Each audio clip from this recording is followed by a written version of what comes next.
우리에게 주시는 하나님 말씀은 요한 1서 4장 11절로 21절 말씀입니다. 요한 1서 4장 11절로 21절 말씀입니다. 요한 1서 4장 11절로 21절 말씀 제가 봉독해 드립니다. 이 계시의 말씀을 봉독할 때에 다 함께 마음을 열고 하나님의 음성을 친히 들으실 수 있기 바랍니다. 사랑하는 자들아, 하나님이 이같이 우리를 사랑하셨은즉 우리도 서로 사랑하는 것이 마땅하도다. 어느 때나 하나님을 본 사람이 없으되 만일 우리가 서로 사랑하면 하나님이 우리 안에 거하시고 그의 사랑이 우리 안에 온전히 이루어지느니라. 그의 성령을 우리에게 주심으로 우리가 그 안에 거하고 그가 우리 안에 거하시는 줄을 아느니라.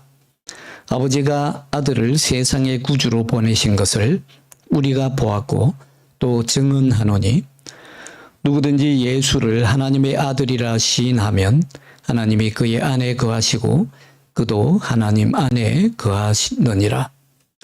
하나님이 우리를 사랑하시는 사랑을 우리가 알고 믿었노니 하나님은 사랑이시라. 사랑 안에 거하는 자는 하나님 안에 거하고 하나님도 그의 안에 거하시느니라. 이로써 사랑이 우리에게 온전히 이루어진 것은 우리로 심판날에 담대함을 가지게 하려 함이니 주께서 그러하심과 같이 우리도 이 세상에서 그러하니라. 사랑 안에 두려움이 없고 온전한 사랑이 두려움을 내쫓나니 두려움에는 형벌이 있음이라. 두려워하는 자는 사랑 안에서 온전히 이루지 못하였느니라. 우리가 사랑함은 그가 먼저 우리를 사랑하셨음이라. 누구든지 하나님을 사랑하노라 하고 그 형제를 미워하면 이는 거짓말하는 자니 보는 바 그 형제를 사랑하지 아니하는 자는 보지 못하는 바 하나님을 사랑할 수 없느니라. 우리가 이 계명을 주께 받았나니 하나님을 사랑하는 자는 또한 그 형제를 사랑할지니라. 아멘. 오늘 우리가 함께 나눈 말씀은 지난주에 사실 함께 나누었던 말씀인데 지난주에 방송이 음성이 아예 나가지 못해서 오늘 조금 그 설교를 보완해서 다시 말씀을 드리고 나누고자 합니다. 예. 하나님은 사랑이시라. 이 말씀은 단순한 이론이 아닙니다. 하나님은 사랑이시라. 어떤 철학적인 소리도 아니고 관념적인 사랑이 결코 아닙니다. 하나님은 사랑이시라. 이 말씀은 너무도 구체적인 사랑을 말씀하고 있습니다. 클라우스 후이징이라고 하는 신학자가 2002년도에 생명론이라는 책을 내었어요. 그 사람이 거기서 이렇게 말하고 있습니다. 인간 예수 안에서 하나님의 사랑은 가장 구체적으로 나타났다. 예수 안에서 나타난 하나님의 사랑은 이 세상에서 가장 구체적인 사랑이라는 말씀입니다. 예수 사랑은 추상적인 얘기가 아니잖아요. 하나님이 인간을 위해서 오셨습니다. 그리고 인간을 위해서 자신의 전부를 내어주셨습니다. 그것도 하나님과 친한 인간이 아니라 하나님과 원수된 인간을 위해서 자신의 생명까지도 내어주셨습니다. 자신의 의를 우리의 것으로 삼으시고 우리의 죄를 자신의 것으로 삼으셨습니다. 이것보다 더 구체적인 사랑을 우리가 어디에서 찾을 수 있겠습니까? 그래서 성경은요, 그 전체가 하나님이 자기 자녀들에게 보낸 한 통의 편지라고 볼 수 있습니다. 성경 자체가 하나님이 우리에게 쓰신 사랑의 편지입니다. 성경 전체가 우리에게 보내주신 하나님의 편지라고 하는 그런 내용을 가장 잘 기가 막히게 요약해 준 그런 글이 있어서 오늘 여러분들에게 소개해 드릴까 합니다. 예. 하나님으로부터 온 편지라고 하는 그런 내용입니다. 제가 읽어 드리겠습니다. 사랑하는 나의 자녀야, 너는 아직 나를 잘 모르겠지만 나는 너를 아주 잘 알고 있단다. 나는 네가 언제 일어나고 언제 잠자리에 드는지 알고 네가 가는 모든 길을 다 알고 있단다. 나는 너를 나의 형상대로 창조하였지. 너는 내가 낳은 나의 자녀임을 잊지 말기 바란다. 너는 결코 우연히 이 세상에 태어난 것이 아니란 걸 알기 바란다. 나는 매일 너의 삶을 내 생명책에 적어 놓고 있단다. 네가 태어날 시간과 장소를 내가 정했고 네가 살 곳을 정해 두었단다. 너를 위하여 미래와 희망이 가득한 계획도 세워 두었단다. 너를 기뻐하고 너를 좋아하는 내 마음은 해변의 모래처럼 가득하구나. 너로 인하여 나는 너무 기뻐서 기쁨을 이길 수 없구나. 너의 마음이 상할 때 나는 언제나 너와 가까이 있단다. 목자가 어린 양을 안듯이 나는 너를 안고 있었지. 언젠가 내가 내 눈에서 모든 눈물을 닦아 줄 것이다. 그리고 너의 삶의 모든 고통을 내가 반드시 제거할 것이다. 나는 너의 사랑을 얻고 싶어서 너를 위해 모든 것을 포기하였단다. 이제 너에게 묻고 싶구나. 나의 자녀가 되어 나의 자녀로 살지 않겠느냐. 나는 너를 언제나 기다리고 있단다. 사랑하는 마음으로 너의 아버지 전능하신 하나님. 이런 편지입니다.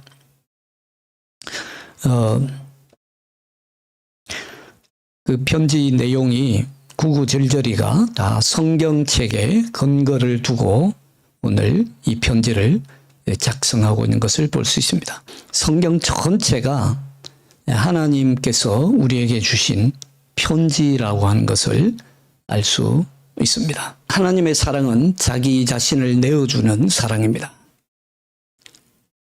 자기 자리를 내어주기를 두려워하면 진정한 사랑을 할 수 없습니다. 오늘 그래서 여러분들 성경 말씀 18절을 다시 한번 봅니다. 18절 말씀입니다. 18절 말씀을 우리가 함께 같이 읽겠습니다. 사랑 안에 두려움이 없고 온전한 사랑이 두려움을 내쫓나니 두려움에는 형벌이 있음이라. 두려워하는 자는 사랑 안에서 온전히 이루지 못하였느니라. 아멘. 사랑 안에는 두려움이 없다고 했습니다. 온전한 사랑이 오히려 두려움을 내쫓는다고 했습니다. 두려움은 사랑을 방해하는 방해꾼이라고 할 수 있습니다. 우리가 언제 두려워합니까? 자기를 내어주면 손해보지 않을까?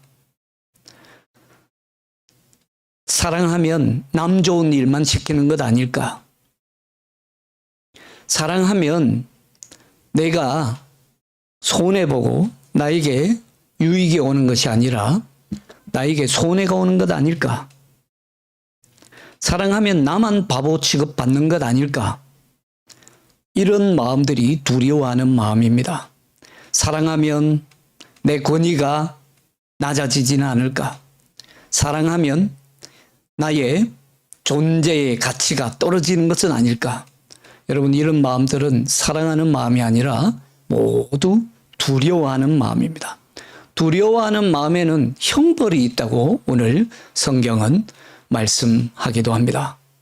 사랑하지 않고 두려워하는 마음은요, 사랑이 고갈되어서 언젠가는 자기 자신을 가두게 되고 언젠가는 사랑하지 못함으로 인해서 삶이 가난해지고 삶이 빈곤해지고 인생의 가치가 빈곤해지는 그런 형벌을 반드시 받게 되어 있다는 말씀입니다.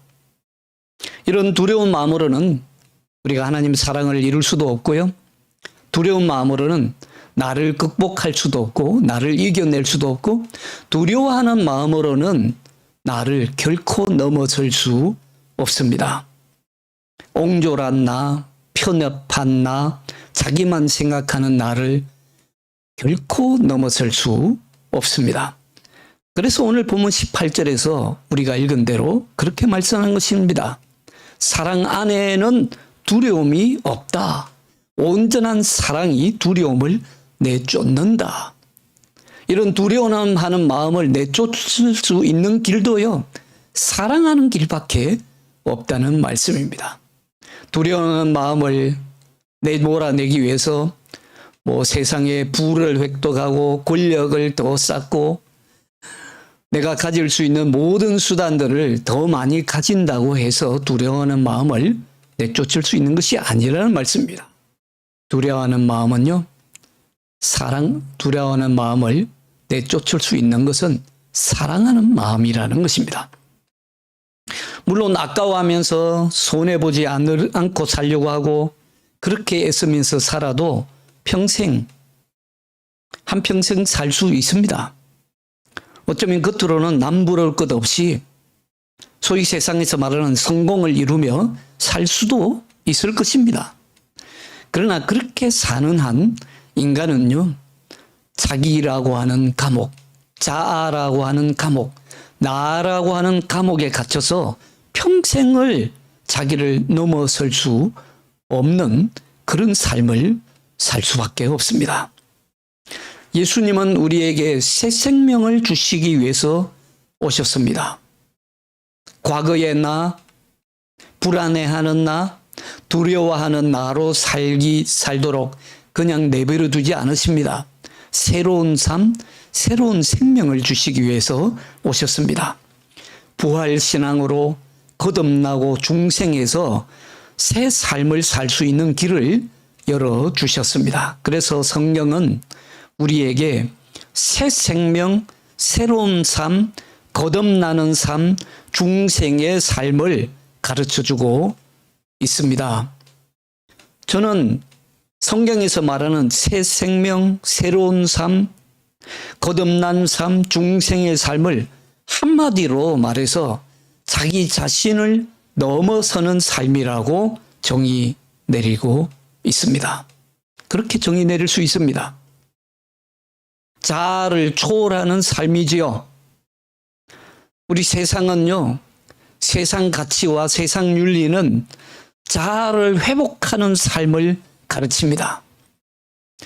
자존감을 높이는 삶을 살라고 강조합니다. 그러나 성경은요, 그 정도로 만족하지 않습니다. 성경은요, 자기를 초월하는 삶을 살라고 가르칩니다. 자기 자신을 넘어서는 삶을 살라고 강조합니다. 그것을 우리가 알아야 합니다. 하나님 믿는 사람이라면, 적어도 그리스도인이라면 자기 자신을요, 옛사람인 자기 자신, 썬뿌리가 남아있는 자기 자신, 아직도 아집과 고집에 사로잡혀 있는 자기 자신, 자기 중심으로 사는 자기 자신, 두려움하는 자기 자신을 넘어서는 초월하는 삶을 살라고 성경은 우리에게 가르쳐줍니다. 그러면 자기 자신을 초월하는 삶이란 도대체 어떤 삶입니까? 자기 수련을 많이 해서 무아의 상태에 접어드는 그런 삶을 말합니까? 아닙니다. 종교적인 신비에 빠져서 황홀경에 빠지는 그런 삶을 말합니까? 그것도 아닙니다. 성경이 우리에게 가르쳐주는 자기 자신을 초월하는 삶, 자기 자신을 넘어서는 삶은요, 성경은 분명히 말합니다. 자기 자신을 극복하고 넘어서는 삶이란 바로 사랑하는 삶입니다. 사랑함으로 우리는 모든 것을 넘어설 수 있습니다. 사랑은 허다한 허물을 덮나니라고 성경은 말씀하지 않습니까? 모든 허물까지도 덮고 넘어설 수 있는 것이 사랑입니다. 사랑할 때에 우리는 자기 자신을 넘어설 수 있습니다. 사랑하면요, 오늘 성경에 말씀하시기를 하나님도 볼 수 있다라고 말씀합니다. 사람이 눈으로 하나님을 본 사람이 아무도 없지만 사랑하면 하나님도 볼 수 있다고 성경은 말씀합니다. 오늘 11절 말씀 우리가 다시 같이 한번 읽겠습니다. 11절 말씀입니다. 4장 11절 시작. 사랑하는 자들아, 하나님이 이같이 우리를 사랑하셨은즉 우리도 서로 사랑하는 것이 마땅하도다. 12절.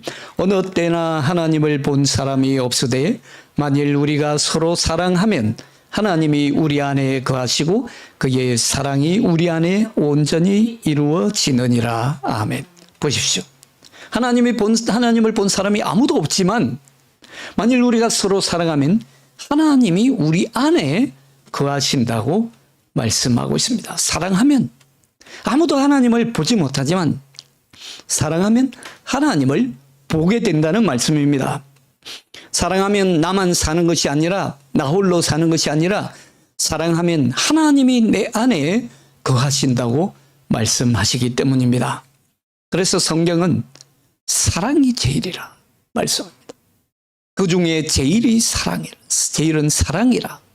믿음, 소망, 사랑 이 세 가지는 항상 있을 것인데 그 중에 제일은 사랑이라고 말씀합니다.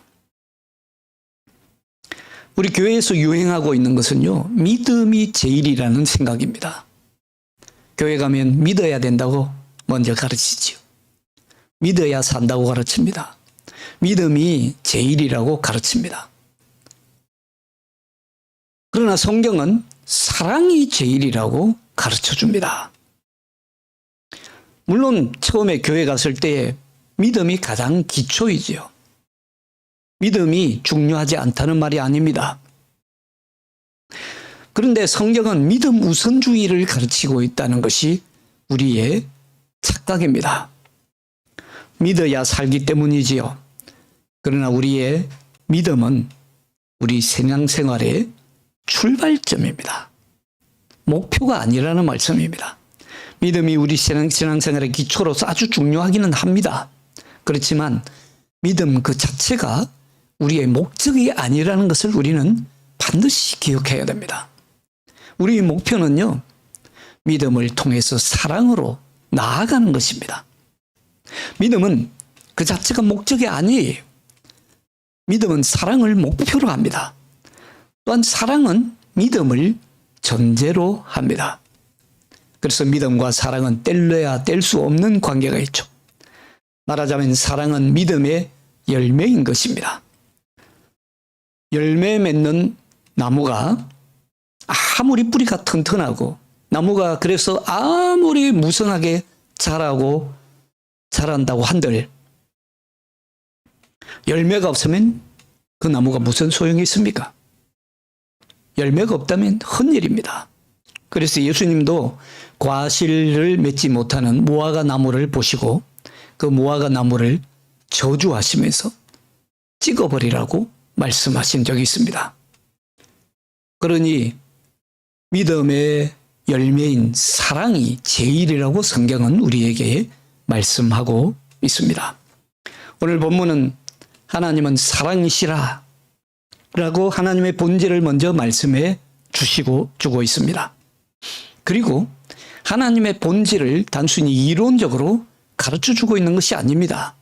하나님은 사랑이시라 라고 말씀하시면서 너희도 사랑하라고 당부합니다. 엄밀히 보면 오늘 본문의 말씀은 크게 두 가지의 메시지를 우리에게 주고 있습니다. 하나는 하나님의 사랑이고요. 다른 하나는 서로 사랑입니다. 그런데 오늘 본문에서 인간 사랑, 이웃 사랑, 형제 사랑, 서로 사랑을 말씀하실 때에는 마땅하다고 말씀합니다. 마땅하다. 11절에 우리가 읽었죠. 사랑하는 자들아 하나님이 이같이 우리를 사랑하셨은즉 우리도 서로 사랑하는 것이 마땅하도다 라고 말씀합니다. 그리고 21절입니다. 21절을 우리가 다 같이 다시 한번 읽겠습니다. 21절입니다. 시작. 우리가 이 계명을 주께 받았나니 하나님을 사랑하는 자는 또한 그 형제를 사랑할지니라. 하나님을 사랑하는 자는 그 형제를 사랑하는 것이 주께 받은 계명이라고 말씀합니다. 사랑하는 여러분, 우리가 이웃을 사랑하고 형제를 사랑하고 교우를 사랑하는 것은 마땅한 일이고 하나님의 계명이라고 말씀합니다. 사실 일반적인 경우라면 이 말씀은 좀 이해하기 어려운 말씀이고 받아들이기 어려운 말씀입니다. 당연히 사랑해야 한다. 명령이다. 사랑해라. 그러면 사랑이 됩니까? 누가 나더러 너 저 사람 사랑해 라고 명령한다면 아마 사랑하고 싶은 마음이 있다가도 달아나고 말 것입니다. 명령이고 계명이라 한다면 아마 사랑하고 싶던 마음이 흔적도 없이 사라질 것입니다. 옛날에는 물론 그런 일들이 있었지요.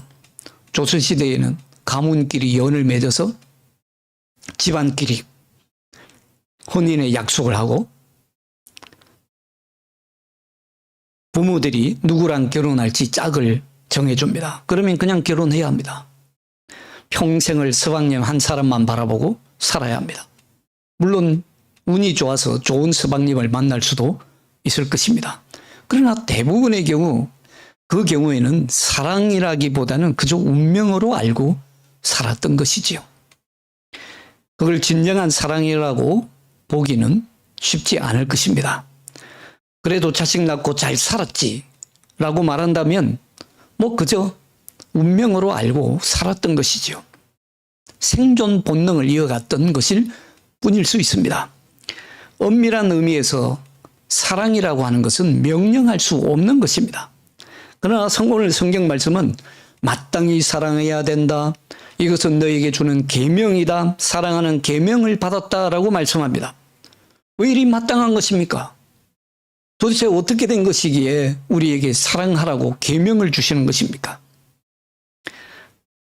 그런 말씀을 주신 데에는 그만한 이유가 있습니다. 그것은 내가 사랑할 수 있는 것보다 더 큰 사랑을 내가 받았기 때문입니다. 앞서 하나님으로부터 온 사랑의 편지에서 본 것처럼요. 우리는 너무도 큰 사랑을 받았기 때문입니다. 갚을 수 없는 사랑을 받았습니다. 내가 무슨 일을 하더라도 무슨 말로 하더라도 다 표현할 수 없는 그 큰 사랑을 받았기 때문입니다. 그 큰 사랑을 받고도 만일에 나도 사랑하지 않는다면, 나도 사랑할 수 없다면 그것은요, 마태복음 18장에 나오는 1만 달란트 빚진 사람이나 다름이 없을 것입니다.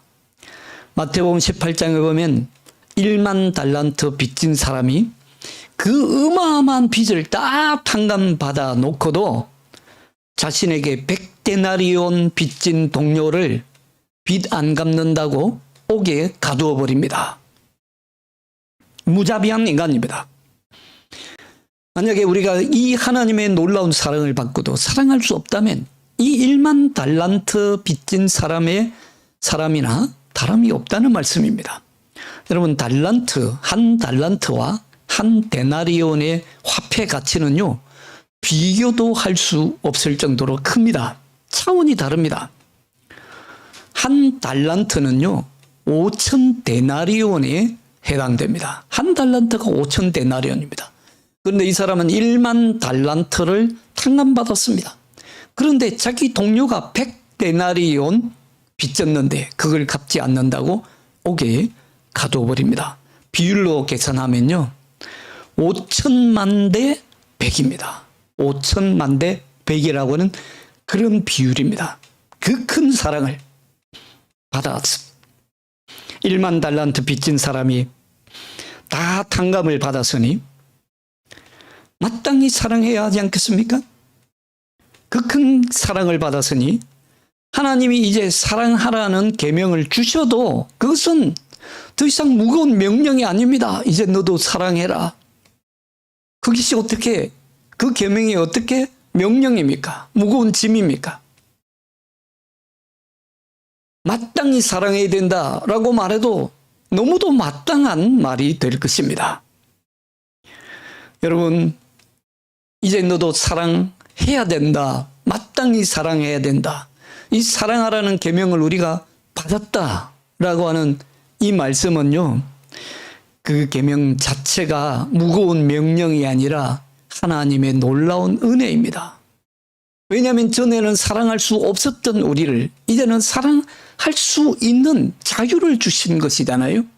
1만 달란트 빚진 사람이 그 무거운 지제에 짓눌려서 얼마나 큰 고통 속에서 아무런 자유도 없이 살았겠습니까? 그런데 그가 1만 달란트를 탕감을 받았다는 것은 단순히 돈의 문제가 아니지 않습니까? 자유를 얻은 겁니다. 이제는 마음껏 사랑할 수 있는 자유를 얻은 겁니다.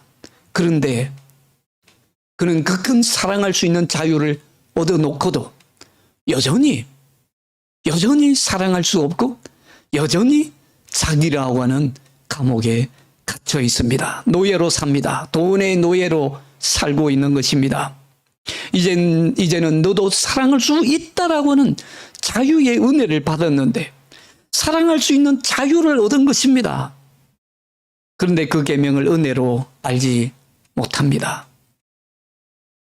광야에 이스라엘 백성들이 그랬던 것처럼 그 큰 사랑을 받고도 불평합니다. 원망합니다. 저주합니다.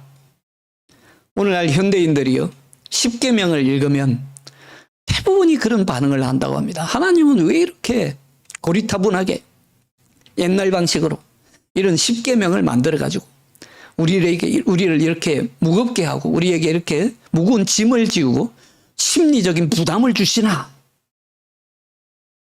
현대인들이 대부분 그렇게 생각합니다. 제가 유럽에도 오래 살아왔습니다만 유럽의 사람들도 그렇고 미국의 사람들도 그렇고 한국의 사람들도 그렇습니다.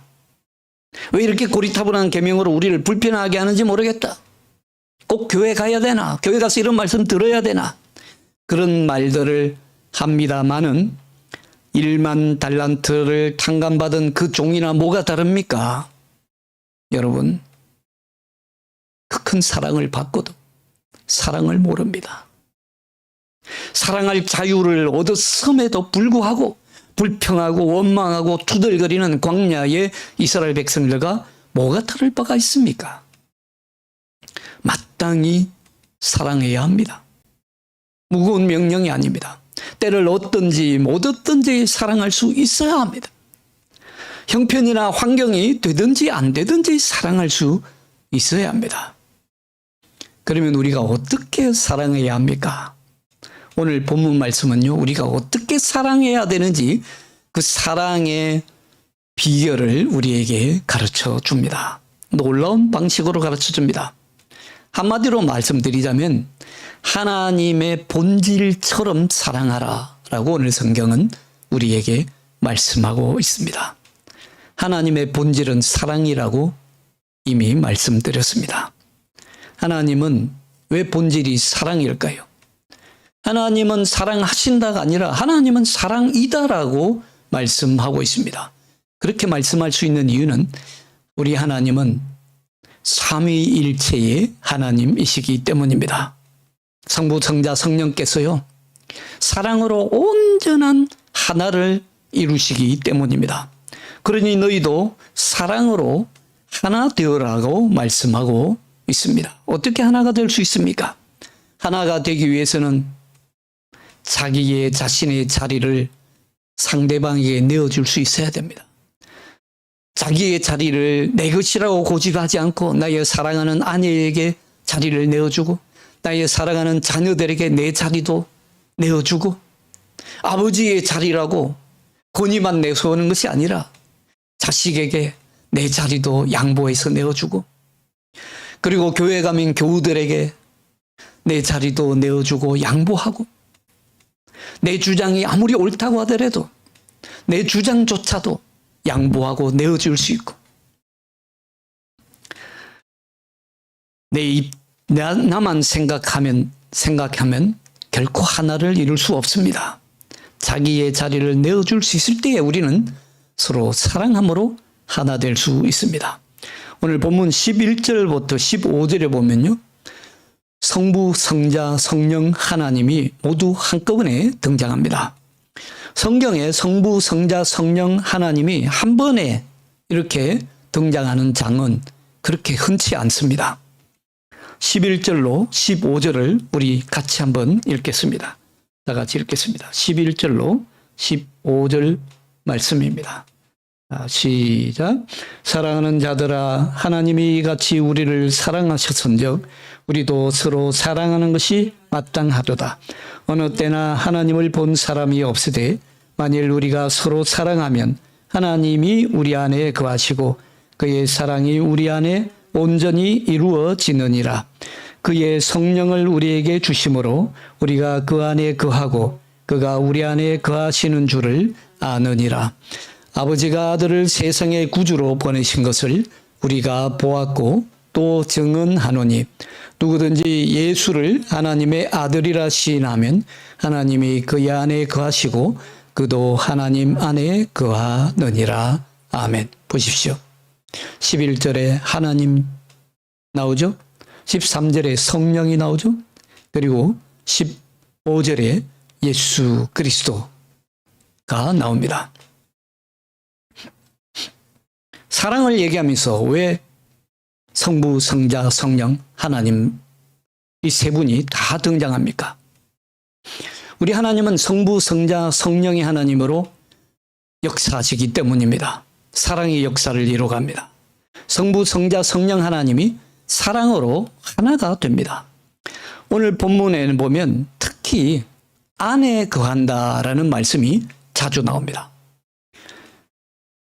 성부, 성자, 성령 하나님이 삼위일체 하나님으로 온전히 사랑으로 하나가 되는 그런 방식으로 우리 안에 거하는 것입니다.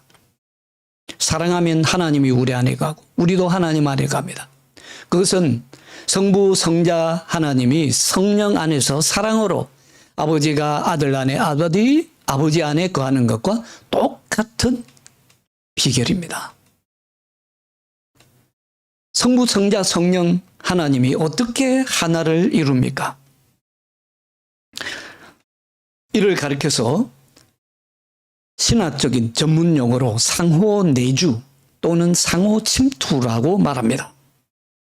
더 전문적인 용어로 하면 헬라어로 페리코레시스라고 합니다.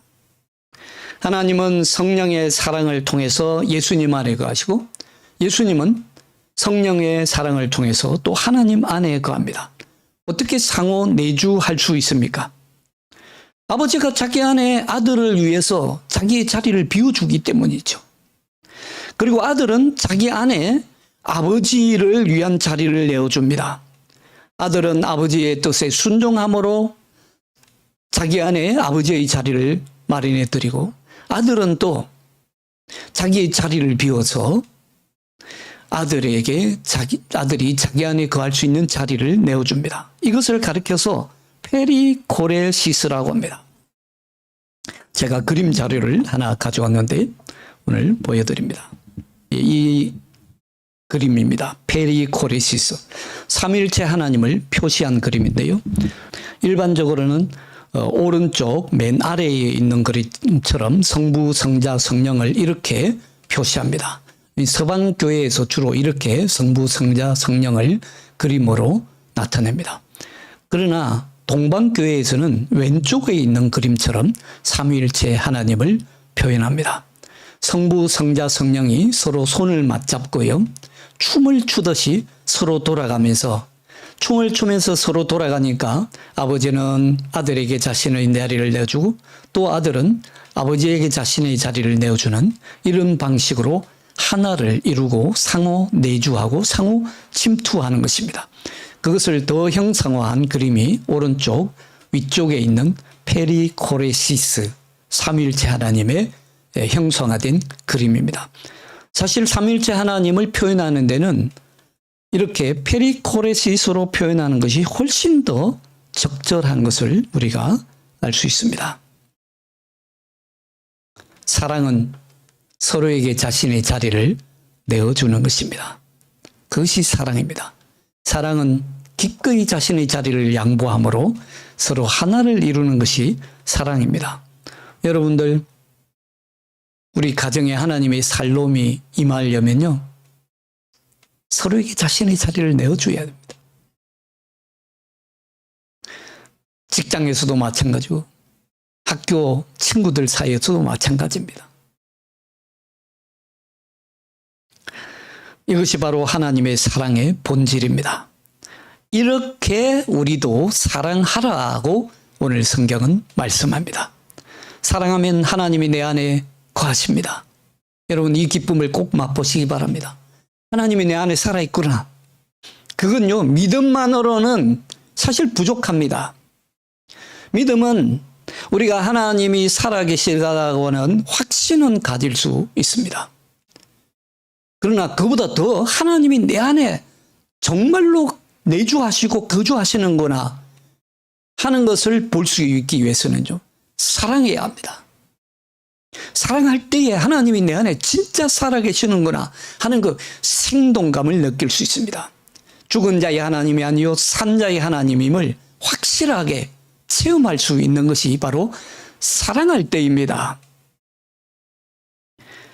삼위일체 하나님처럼 나도 내 사랑하는 가족이나 친구나 형제들이나 교우들이나 학교 친구나 직장 동료들에게 나를 내어줍니다. 그러면 하나님이 내 안에 실제로 거주하신다는 그런 경험을, 체험을 할 수 있습니다. 나의 자리도 내어주고, 내 주장도 양보해서 내어주고, 내 생각만 하지 않고 상대방을 먼저 생각해주고, 뭐 조금 줬다고 생색내지 않고 나 자신을 내어주는 것입니다. 그럼으로써 하나를 이루라. 그러면 하나님처럼 사랑하게 된다는 말씀입니다. 특히 교회 공동체는요, 하나님 사랑으로 하나가 된 공동체입니다. 이제 말씀을 맺겠습니다. 사랑하는 여러분, 우리는 너무도 많은 사랑을 받았습니다. 받지 못한 것을 세는 것보다 받은 사랑을 기수하는 것이 훨씬 더 옳고 훨씬 더 실제로 받은 사랑이 더 많습니다. 지금도 사랑받고 있습니다. 하나님이 우리의 존재를 인정해 주셨잖아요. 야, 내가 너라는 존재를 인정한다. 나라는 존재는 온 세계에 오직 하나밖에 없는 존재잖아요. 그런 나라는 존재를 하나님은 예스라고 인정해 주셨고 긍정해 주셨습니다. 그래, 그게 바로 너야 라고 하나님은 내 존재를 긍정해 주시는 놀라운 사랑을 주셨습니다. 지금도 하나님은 저와 여러분이라는 존재를 인정해 주십니다. 온 우주에 나에게는 너 하나밖에 없어. 하나님은 나라는 존재를 인정해 주시는 놀라운 사랑을 베풀어 주십니다. 우리 인생이 길을 잘못 들고 헤매고 있을 때에, 실패하고 실수해서 좌절하고 넘어졌을 때에, 주저앉아 있을 때에 생명을 주시고 더 풍성하게 주시려고 영생에 이르도록 나라는 존재를 극복하고 초월하고 넘어서게 하시려고 주님은 새 생명을 주시는 놀라운 사랑을 주셨지 않습니까? 이제부터는 하나님 생명으로 살라고 하십니다. 이제부터는 너는 사랑할 수 있는 자유를 얻었다라고 말씀합니다. 지금도 성령을 통해서 그 생명의 확신을 갖게 하시고 사랑하며 살 수 있는 자유와 능력을 주십니다. 전에는 내가 온전히 사랑할 수 없었습니다. 그러나 이제는 성부 하나님과 성자 예수님과 성령님의 그 놀라운 은혜에 사랑하며 살 수 있게 되었습니다. 이 큰 사랑을 받았으니 우리가 서로 사랑하는 것이 마땅합니다. 사랑함으로 여러분 하나님을 친히 볼 수 있는 저와 여러분 되시기를 바랍니다. 사랑함으로 하나님이 여러분 안에 거하시는 경험을 하며 사시는 은혜가 있기를 축원합니다. 사랑함으로 모든 두려움을 이기고 사시는 저와 여러분이 되시기를 부활하셔서 살아계신 주 예수 그리스도의 이름으로 축원합니다. 기도하겠습니다. 하나님 아버지 감사합니다. 주님의 그 크고 놀라운 은혜와 사랑을 저희가 말로 다 표현할 수 없습니다. 하나님, 그 큰 사랑을 받고도 사랑을 모르는 그런 자기 안에 갇혀있는 자기라는 감옥에 갇혀있는 어리석은 인생이 되지 말게 하시고 주님께서 우리에게 주신 사랑할 자유를 마음껏 펼치며 사는 저희들 되게 하여 주옵소서. 주 예수 그리스도의 이름으로 기도하옵나이다. 아멘.